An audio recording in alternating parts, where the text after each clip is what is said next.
And now, folks, as you all know, 447 years ago last Thursday, Christopher Columbus discovered America. That's right, Don. To finance this expedition, he borrowed a huge sum of money from Queen Isabella of Spain. Yep. So tonight, ladies and gentlemen, we bring you a man who Columbus would have had trouble with, Jack Benny.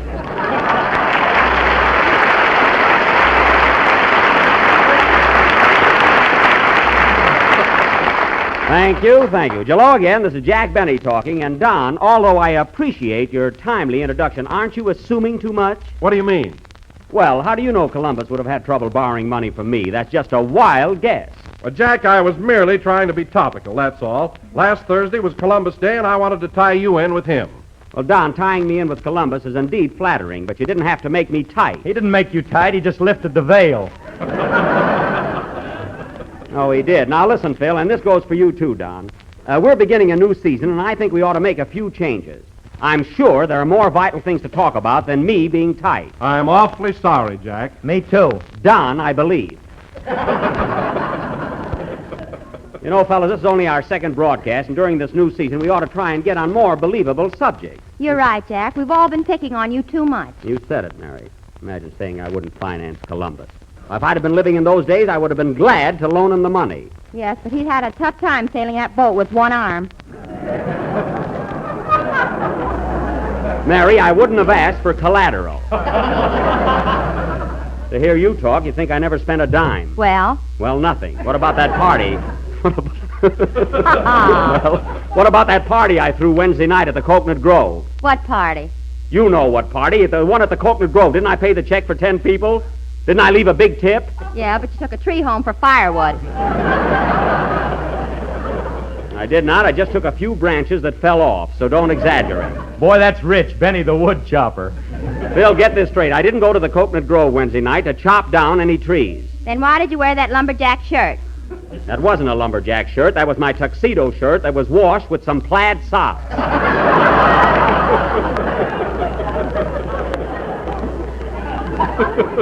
So there. Why, Jack, you ought to sue the laundry. He can't. He did it himself.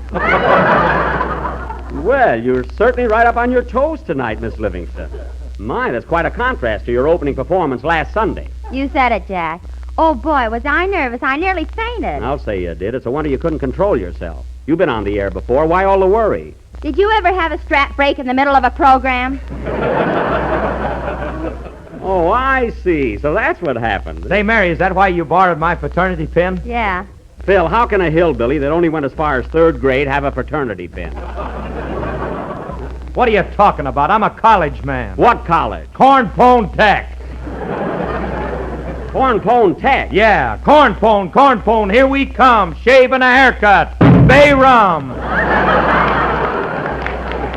Oh, a barber college. Well, I'm certainly glad to know that, Phil. Right after the program, I'll let you cut my hair. Okay, just send it over to the Wilshire Bowl.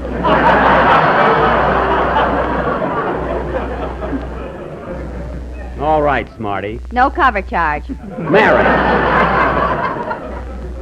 Now, wait a minute, fellas. That's another topic I want dismissed this season.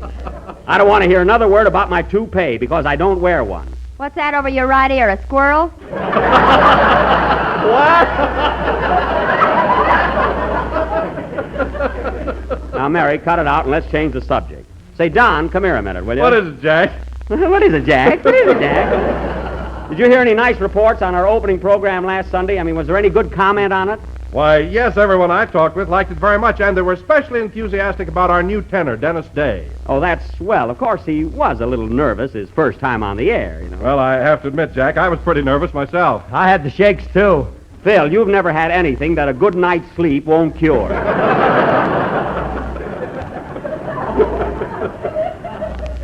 But really, Don, I'm very happy about Dennis. Of course, I'm going to have to do something about that mother of his. Oh, boy, what I've gone through with her already. Well, after all, Jack, it's a mother's instinct to look after the best interests of her son. I know that, Don, but I don't want her around while we're broadcasting. Well, why don't you put your foot down, Jack? Why don't you threaten her? Threaten her? Did you ever get a load of her muscles? Look, we've been on the air 10 minutes and they haven't shown up yet. And you know why? Because I told her to be here on time. Oh, Jack, you're just imagining things. Mrs. Day seems to be a very nice woman. Don, you don't have to put up with her like I do. She's always interfering with my business. She came over to my house the other day and made Dennis stop mowing the lawn.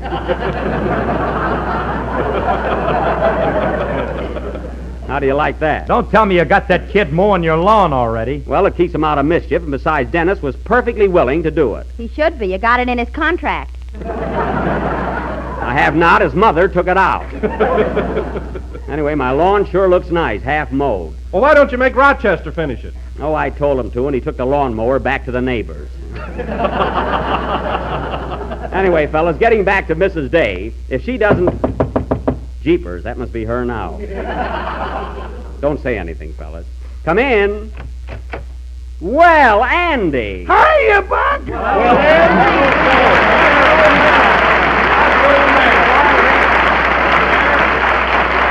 My goodness. Well, Andy, it's about time you showed up. I was expecting you to drop in last Sunday. Well, I couldn't make it, Buck. I had to drive Ma and Pa to the Pomona Fair. We never miss it.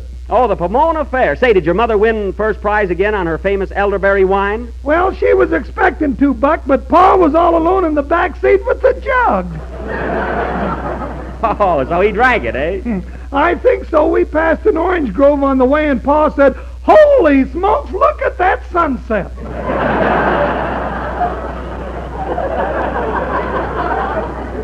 Well, then you're probably right. Say, Andy, they generally have pretty good exhibits at the Pomona Fair. How are they this year?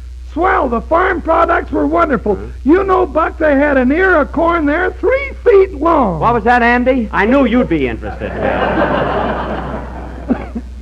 Well, I'm glad you had such a good time, Andy. By the way, did you get a chance to tune in on our show last week? I sure did, Buck. How'd you like our new tenor, Dennis Day? Oh, he was great. But Ma was a little disappointed. She thought I was going to sing this year. That's all we need. Yeah. Now, wait a minute, Andy. You're not a tenor. I am on some words. You're a quartet on some words.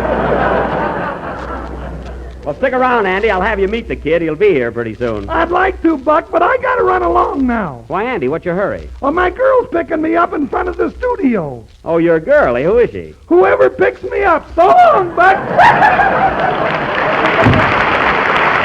Hey, that Andy is getting to be quite a devil. Well, come on, Phil. Let's get going with the show. How about a number? Okay, Jackson, would you like a newie or an oldie? Phil, just play a goodie if you can-y. A newie or an oldie. What? Okay, very good. Yes, sir, that was Put That Down in Writing, played by Phil Harris and his orchestra. And Phil, in all fairness to you, the band sounded very good, much better than last week. What are you talking about? The music was sensational last week. Sensational. Yeah, did you see that marvelous write-up I got in the musical Curio?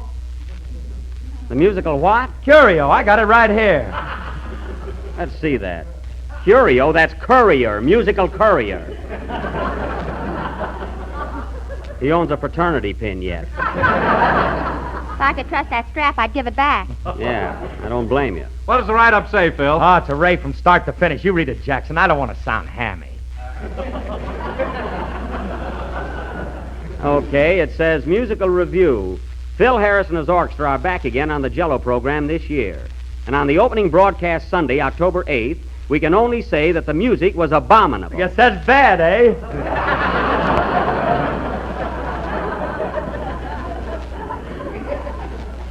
In all selections played, the brass was turbulent, and the strings were as stagnant as anything this reporter has ever heard. And that guy's one of the best critics in the country.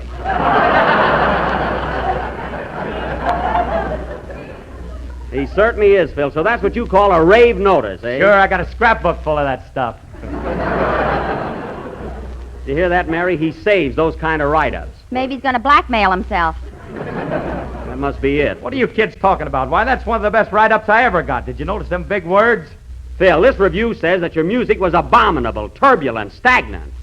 If you take a bow on that, it proves that you're definitely an illiterate egomaniac. No kidding. Gee, that went to his head, too. Yeah. Well, I give up. I did my best. Now, let's drop all this nonsense and get down to business. Well, say, Jack, Yes, Don? speaking of write-ups, our opening program got a lovely notice in the Grocer's Journal. Oh, in the Grocer's Journal, eh? Have you got it with you, Don? Yes, right here it is. It says, the Jello program opened its fall season last Sunday night with a most enjoyable half hour. Well. It was a distinct pleasure to hear Don Jolly Boy Wilson Jolly Boy. Again, remind us that Jell-O is not only economical and easy to make, but that it comes in 6 delicious flavors: strawberry, raspberry, cherry, orange, lemon, and lime. Well, that's very nice, Don. Doesn't it say anything about the rest of us? Oh, yes, it says, Jack Benny, Mary Livingston, and Phil Harris maintained perfect silence as Mr. Wilson, in a voice vibrant with emotion, stressed the importance of insisting on genuine Jell-O with its big red letters on the box. Well, that's a marvelous review, Don. You went over very big. You know, fellas, when you get that Say, kind... Jack, here What? comes Dennis Day now. Where? Right behind his mother. Oh, yeah. Yeah. Hello, Dennis. Hello, Mr. Benny.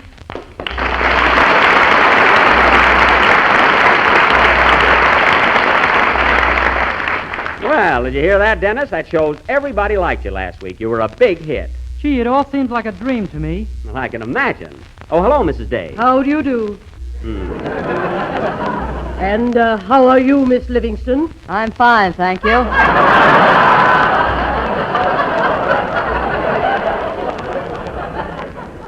Mary. Now, Dennis. Yes, please? Dennis, I don't want to harp on any particular subject because this is all new to you. But as I told you last Sunday, it's rather important that you be here on time. You were a little late again today. I'm very sorry, Mr. Benny. That's quite all right. You see, we haven't lived out here very long. You and- apologize, Dennis. That's enough. But, Mrs. Day, your son was just trying to be courteous, that's all. He said he was sorry. That's all that's necessary. Oh, brother. What was that? I said, oh, brother. I was talking to my brother. He's sitting in the 8th row. Hello, Sam.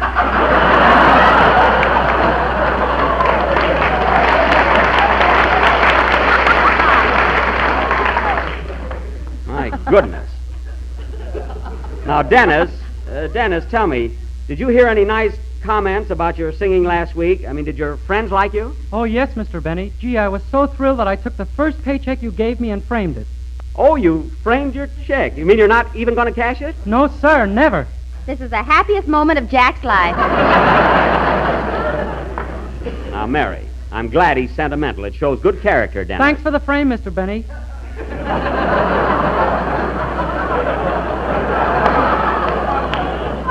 Never mind. You know, Dennis, I'm one of the friends who thought you were grand last week. You went over very well. Sure, the kid went over. Say, Mrs. Day, how'd you like the way my orchestra accompanied your son? Since you asked me, I thought the music was abominable. There you are, Jackson. Everyone said so.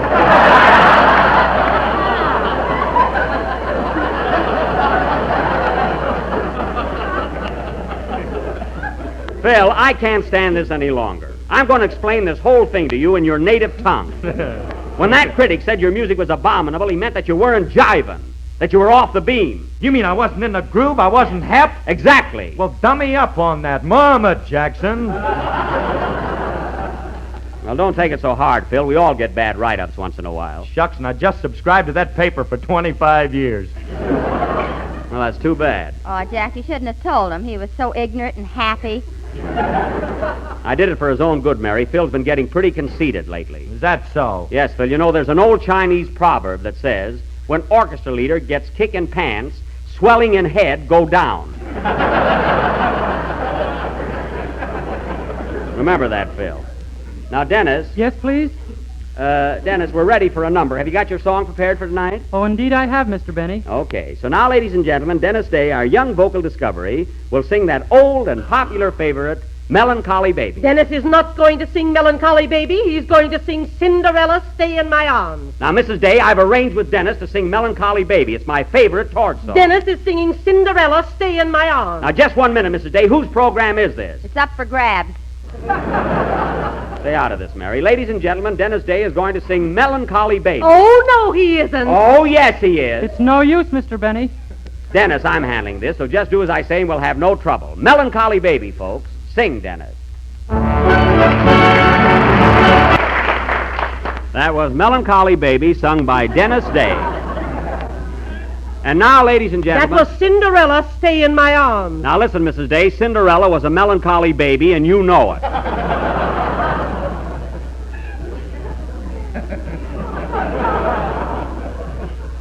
Anyway, Dennis, you sang that number beautifully. You didn't sound a bit nervous tonight. I wasn't, Mr. Benny, but last week, gee, oh boy.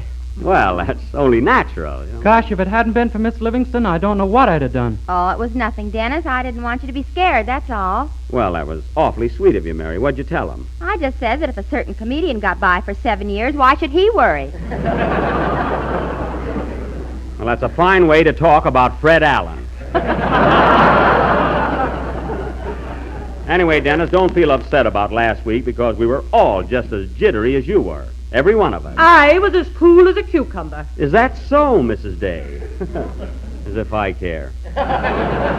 What was that? I said we're on the air. We're on the air. And hello, Sam.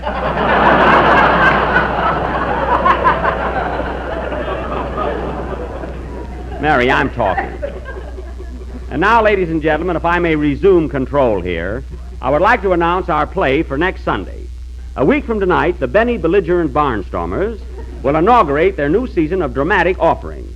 After much thought and careful consideration, we decided to open with our version of Darrell F. Zanuck's 20th Century Fox production, that historical drama of adventure in darkest Africa, Stanley and Livingston. Thank you, Offbeat.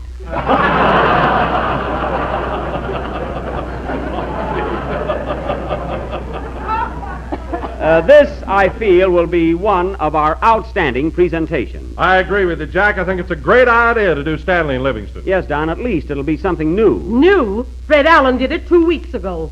Mrs. Day, what Fred Allen does on his program is no concern of mine. It's a true story that took place in the year 1875. And I have just as much right to do Stanley and Livingston as Fred Allen. Even more, you knew the boys. I'm not that old, Mary. Now, getting back to next week's attraction... Oh, Mr. Benny, Yes, please. I mean, yes... yes, Dennis. why does Mr. Allen talk through his nose? What was that, Dennis? I said, why does Mr. Allen talk through his nose? Because he hasn't enough strength to blow it, and thanks for asking.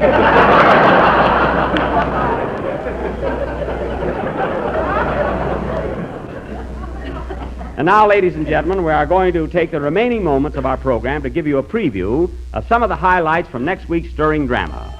First, pardon me, I'll take it. Hello? Oh, Mr. Benny, this is Rochester. Rochester, I'm busy now. Call me back later. But this is important, boss. Carmichael's got a toothache. Toothache? Doggone, I knew there was something wrong with that polar bear this morning. Is he in pain, Rochester? Yes, boss, and he's in a bad mood. I threw him a fish and he declined it right back in my face. Well, Rochester, it's your own fault. Carmichael wouldn't have a toothache if you'd take care of him. Did you brush his teeth this morning? Only as I passed by.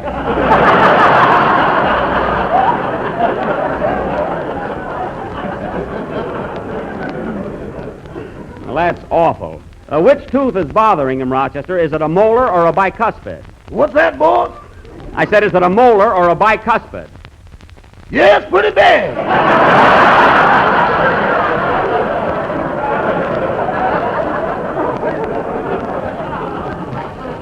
Rochester, here's what I'm trying to get at. What's bothering him? Is it a front tooth or a back tooth? It's that long front one, the one he dimpled my leg with. Well, look, I'll be home pretty soon. Meanwhile, here's what I want you to do. Now, pay attention. Okay, boss. Now, take a piece of cotton, Take a piece of cotton, roll it into a ball, roll it into a ball, put some toothache drops on it, put some toothache drops on it, and then shove it in the cavity.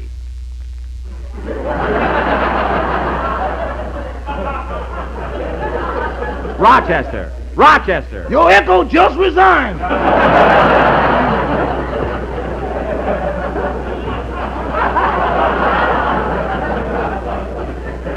For heaven's sake, now don't be such a coward. Animals understand when you're trying to help them. Uh-huh. You remember? You remember that story about the man who took a thorn out of the lion's paw? Yeah, whatever become of him?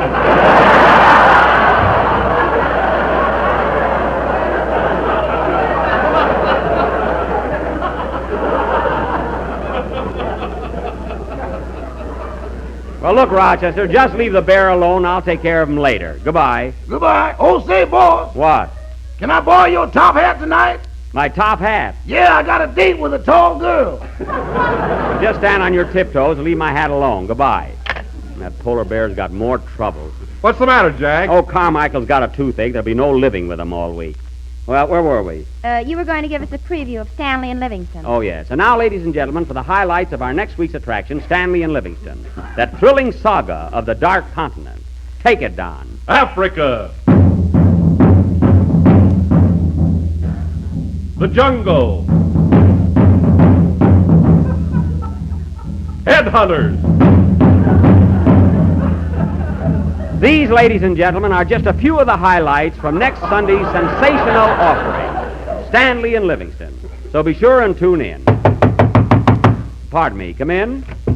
Mr. Benny, Yes? I'll be seeing you in the jungle next week. Oh, are you a headhunter? No, hair is all I'm after. Goodbye. And he's not kidding, folks. Play, pal. This is the last number of the second program in the new Jello series, and we'll be with you again next Sunday night at the same time. So be sure and listen in to the opening of our dramatic season. Say, Jack, let's go out someplace and get a sandwich. Oh, I can't, Mary. I got to run home and take care of Carmichael. Oh, say, do you know a good dentist I can get for him? Sure, I got an uncle that's a swell dentist. Well, call him, will you? Is he painless? No, he's got rheumatism, something awful. There's a Wilshire bowler, if ever I heard one. Good night, folks.